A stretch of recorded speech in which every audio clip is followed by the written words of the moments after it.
Oh, can I see my bicycle in there? Oh. Okay, so this is part 2 of the Darumayama Forest Roads ride that composes about 41.4 kilometers of riding. In the second part, we have about 13.4 kilometers highlighted with an elevation gain of 153 meters and elevation loss, as it's written there, of 683 meters. So it's mostly downhill, but you do experience a little bit of uphill. But it starts around the 14.1 kilometer point, and you'll know you're there when you see a big blue traffic sign with a giant gaping hole in it, which is probably from a rifle shot. Anyway, it's probably famous amongst motorcyclists to go through the region. Anyway, lots of beautiful double track before going into really rough pavement. And at the fork, you start heading uphill into a super duper creepy forest where I had lunch, so I guess I enjoy the creepiness of it all. And it kind of just dead ends at a certain point, and you just return down on that truly rocky segment. It's very, very technical, where you can just get off and hike a bike for a little while. Once you pass that fork from the original spot, you'll have 2 more stream crossings before you hit a paved segment that is for cars, and it's nice and wide, and it's very, very fast, and that'll lead you straight into Route 414, which is pretty heavily trafficked because it's in the middle of town. And that finishes part 2. There it is. Oh yeah.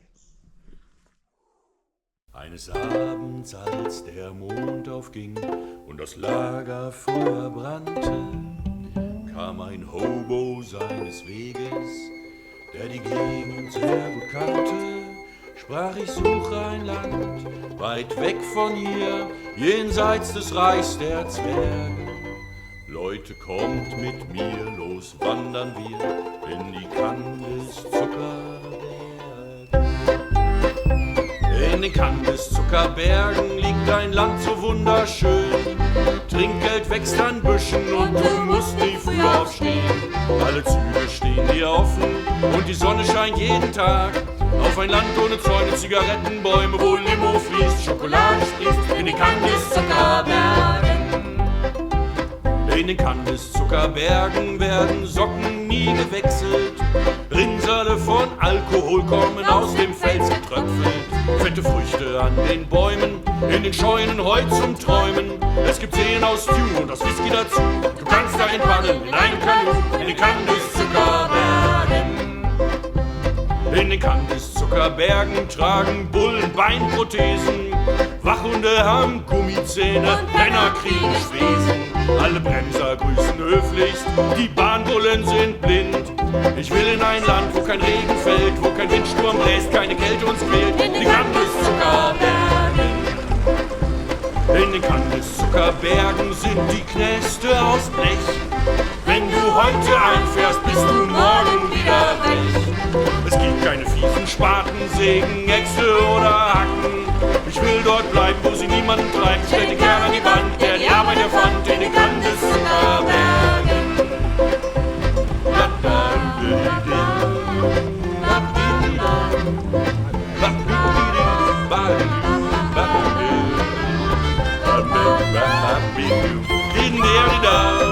Es wäre schön, euch wiederzusehen in den Kandiszuckerbergen.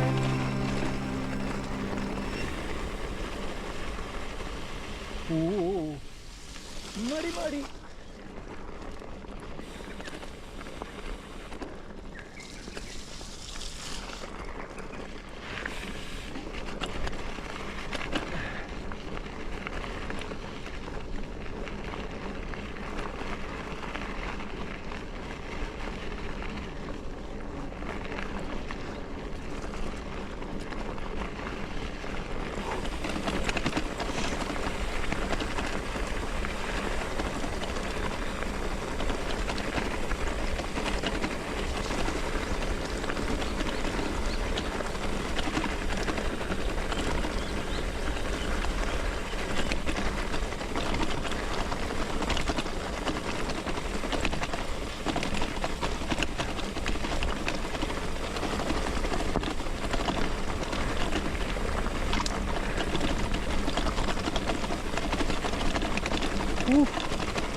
yes. More.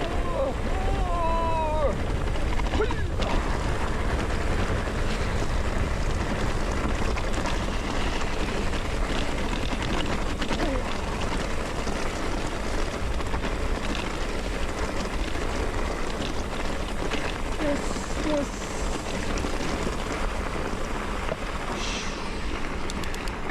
Oh, not quite down. Tobo, be careful of your head. Don't chop off your head.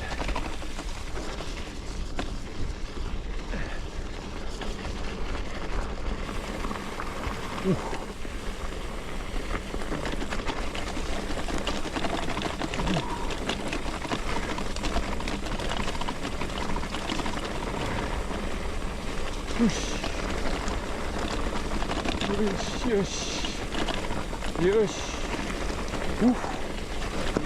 Ah. Oof. Oof. Oof. Nice. Ah.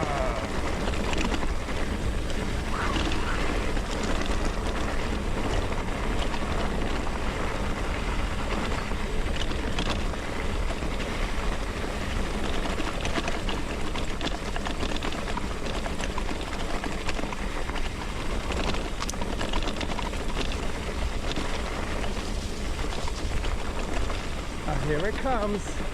A little bit of uphill.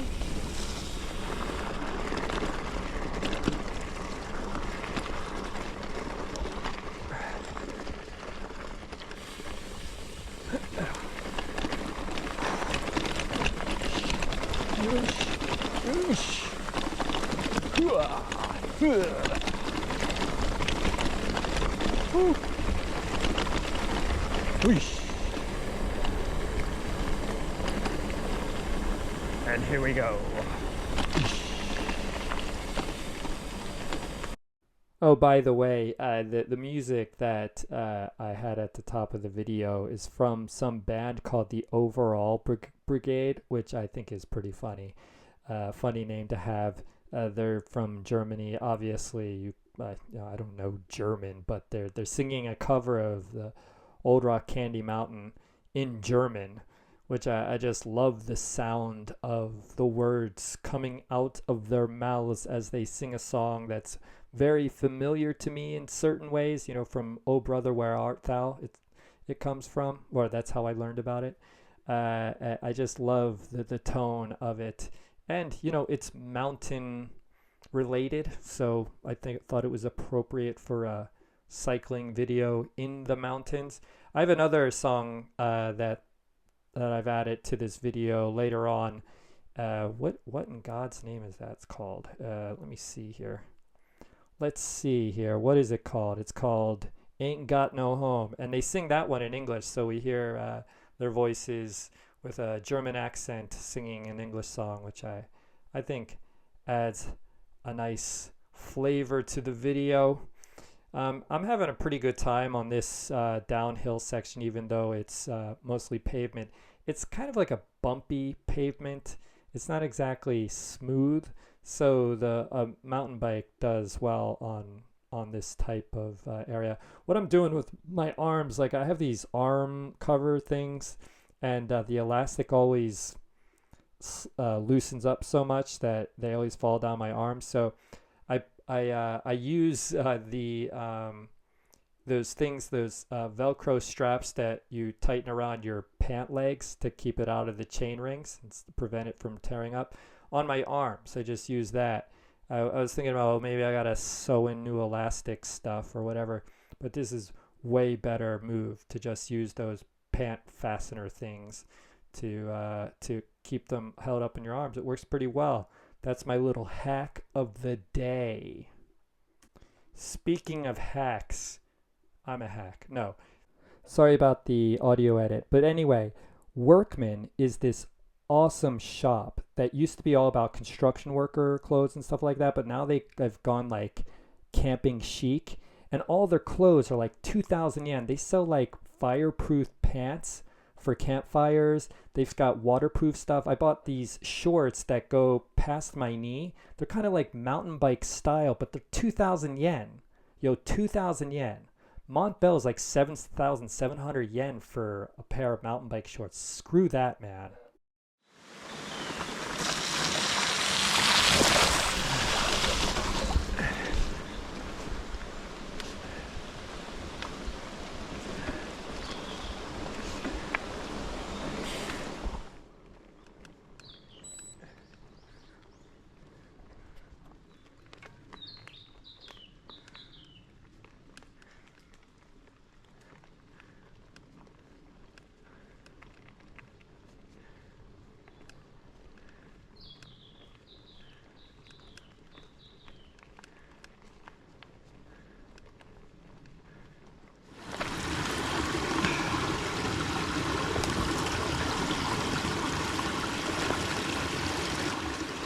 Mangoes.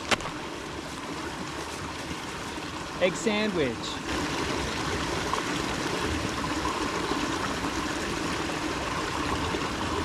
English bread.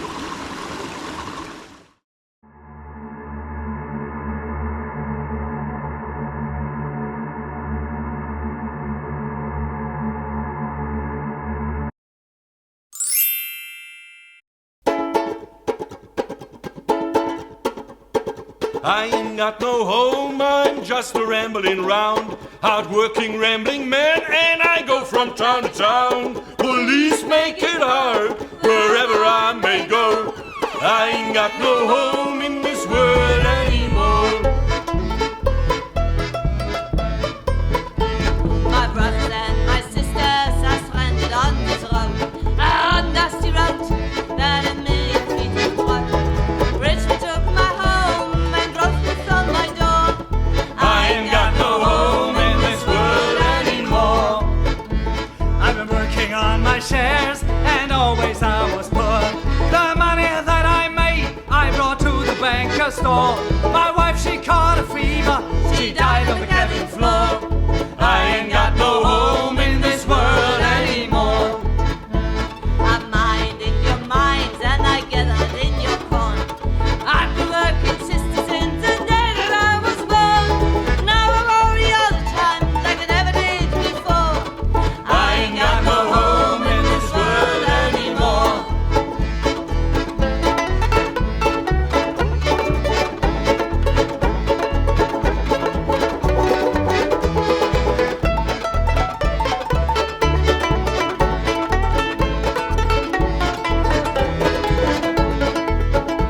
So when I walk around, it's a mighty plain to see what a funny and lovely place this world could be. But the gambling man is rich and the working man is poor.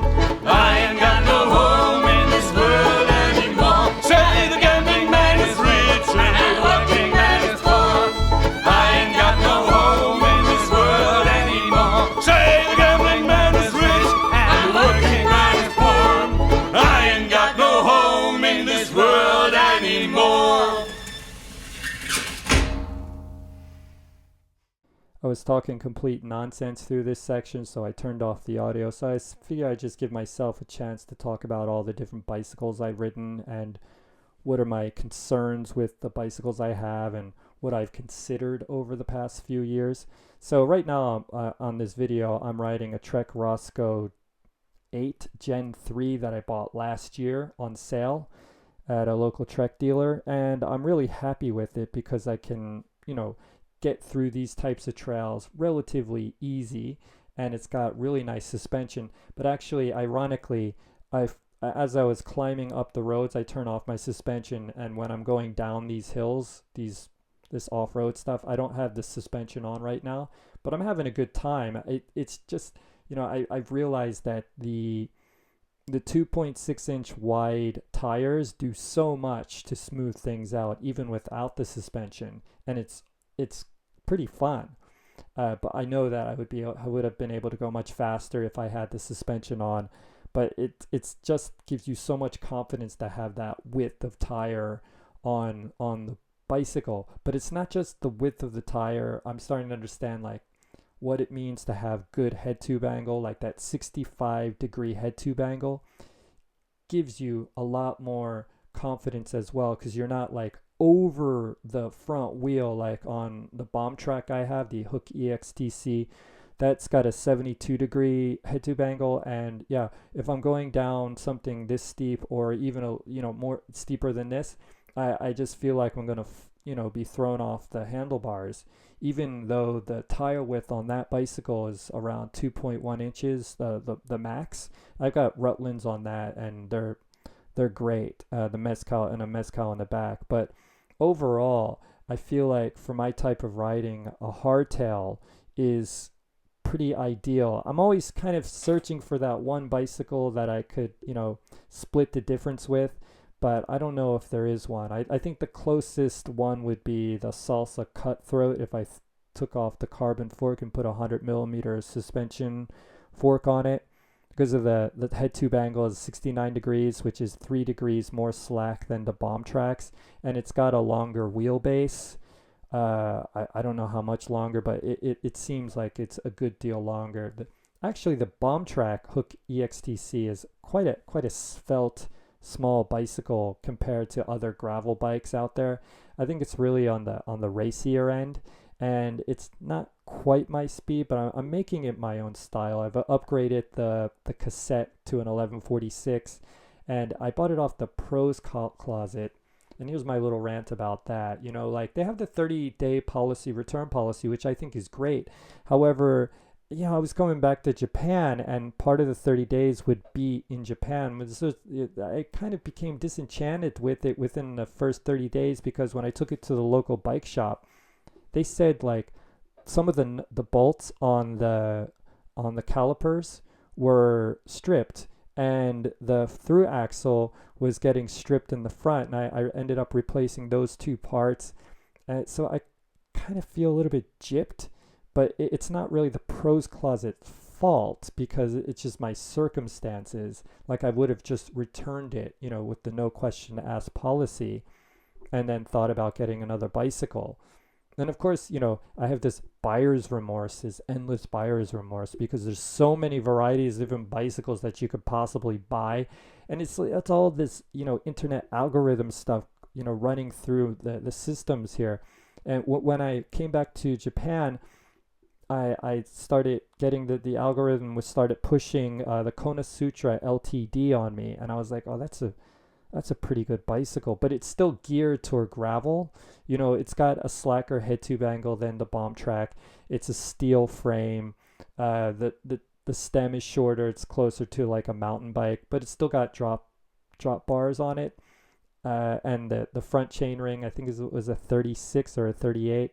It still would probably like alter some of those things to make it the way I wanted it, and it's really bike packing ready. The bomb track is bike packing ready, but it's a short wheelbase, so I feel like it's more race than bike packing. And so when I started looking at this, I'm like, oh God, that's also like a better price than the bomb track, which I bought used. Of course, it's a carbon frame, but I don't really care about material anymore. And anyway, like carbon, like all the carbon is held together with polymers, right? So it's basically a plastic bicycle, and so like that also makes me feel kind of, I don't know, cheap in a way, because like I like nature and all this stuff. You want to try to get away from the plasticity of the world, and then you have this carbon bicycle that's basically being held together with plastic. But that's a different story. When I really started thinking about the Trek Roscoe, before that point, to think about a bicycle that would replace the bomb track itself and just have one bicycle in my stable, as they call it, I started looking at the Surly Grappler, and I thought it was a pretty cool bicycle. It's got that pretty slack geometry, 67.5 head tube angle, and a pretty long wheelbase, and it comes stock with dropper posts, which I put a drop post on the Hook EXTC too, but it seemed a little bit longer and a slacker head tube, like top tube. So, and it's bike packing ready. But well, I went to another local bike shop, and this guy was like, he said that, yeah, when they were cheaper, when the Surleys were cheaper, it was a good bicycle because of its cost performance. But at this point, they're too expensive for what they give you. Oh, just by the way, I love that car. It's certified countryside. Whenever you see an abandoned car that's rusting out and covered in moss, you're in the deep, deep countryside. Anyway, I went down to a bike shop in Tokyo called Blue Lug, which sells these Surly grappler frames, and salesperson kindly took it off the ceiling because they got them all hanging on the ceiling right there. So I pick it up, and I feel it's like so heavy. It was just the frame itself was heavy. And back where I live, the bike shop guy, he was just telling me like the butted frames are very, very stock frames. There's nothing really special about the Surly chromoly frames. They're just thick and heavy. There's some butting that's done, but it's not really, there's not much craftsmanship goes into it. So right now they're just living off their name, according to this guy. And I kind of agreed when I felt the weightiness of the bicycle frame itself. So that kind of turned me off to replacing the bomb track with the grappler. And also I was thinking about, this Kandiszuckerbergen LTD still, but I think I wanted something a little bit more mountain bike friendly. And the Sutra LTD was still in that gravelly world. But also the local bike shop guy mechanic who does all my stuff, works on my bikes for me, is just saying like the rival group set with 11 speed, there's something wrong with they wear out the parts wear out too quickly. Like Shimano is better for sustainability as far as like holding on to parts for a longer period of time. And I've realized with my bomb track that the brake pads just wear out so quickly. And I know that's, that kind of thing can be based around like how much you brake on downhills and the terrain that you're going over. But when I had my Topstone, one of the good things about it was the fact that the brake pads, I went 1,700 kilometers, more than that possibly, and didn't, there was barely any wear on the brake pads, and I was doing the same exact courses that I did with the bomb track. And so I definitely believe that the rival group set does wear out more quickly, and I'm not really a big fan of it, and that I would just be buying a new bicycle with that same group set, and if I wanted to replace it, then I would have to spend more and more money. And that was another thing with the grappler. It was like, the Microshift Advent X is a pretty good group set, but the way the wires stick out of the handlebars kind of turned me off to like putting things on the handlebars for bike packing. And I thought, okay, maybe I'll go to the Sword group set, and then maybe I'll have to switch this and switch that, and before you know it, it's like you're replacing all these things, and you don't have the stock bike anymore. And at what was it, like 320,000 yen for this bicycle? That's like $1,700 because the yen exchange rate was so different because of the economic turbulence in the world. So I was kind of like, this is just not worth it to have it. And that's what kind of turned me to the Trek Roscoe 8 and having a 2-bike system. I really, now I'm like, the algorithms brought to my attention the Jones bike, which looks really cool. And I think that could be a one bicycle replacement. But at this point, I feel like I just got to be happy with the stuff that I have, and I don't want to spend any more money on bicycles. And if I do, I think I'm going to go rim brake system, because I'm tired of this complexity of all these new bicycles. Anyway, that's all I have to say for now.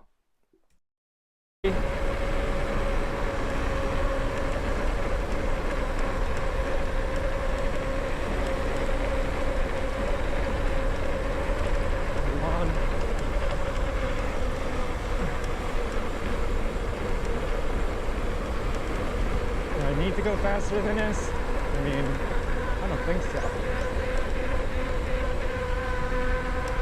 The speed limit is 40, and I'm doing 40. I think that's fast enough.